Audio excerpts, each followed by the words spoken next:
మియా బ్లిక్ఫెల్ట్.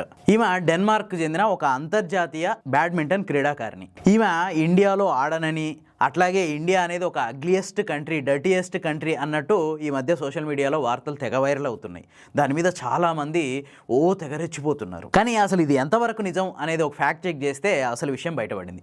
ఈమె 2025 జనవరిలో, అంటే ఏడాది కిందట ఢిల్లీలో ఒక బ్యాడ్మింటన్ టోర్నమెంట్లో ఆడడానికి ఇక్కడికి వచ్చింది. ఆ టైంలో ఢిల్లీలో చేసిన ఏర్పాట్ల పట్ల ఆమె అసంతృప్తి వ్యక్తం చేసింది. ఇది వాస్తవమే. ఆమె దేని విషయంలో అసంతృప్తి వ్యక్తం చేసిందంటే, ఈ ప్రాక్టీస్ చేసే కోర్టు ఉంటుంది కదా, ఆ కోర్టు అపరిశుభ్రంగా ఉందంట.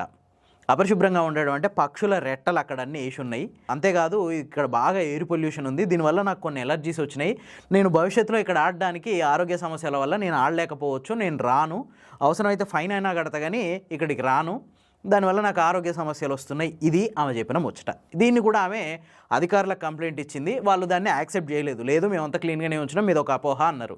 అవి చిన్న చిన్న ఎలర్జీలు ఎవరికైనా కామన్ అని చెప్పేసి అన్నారు. దాంతో ఆమె ఎవరికి చెప్పాలో తెలియక సోషల్ మీడియాలో పెట్టింది. అంతే తప్ప ఇండియాని డర్టీయెస్ట్ కంట్రీ అని ఆమె తిట్టలేదు.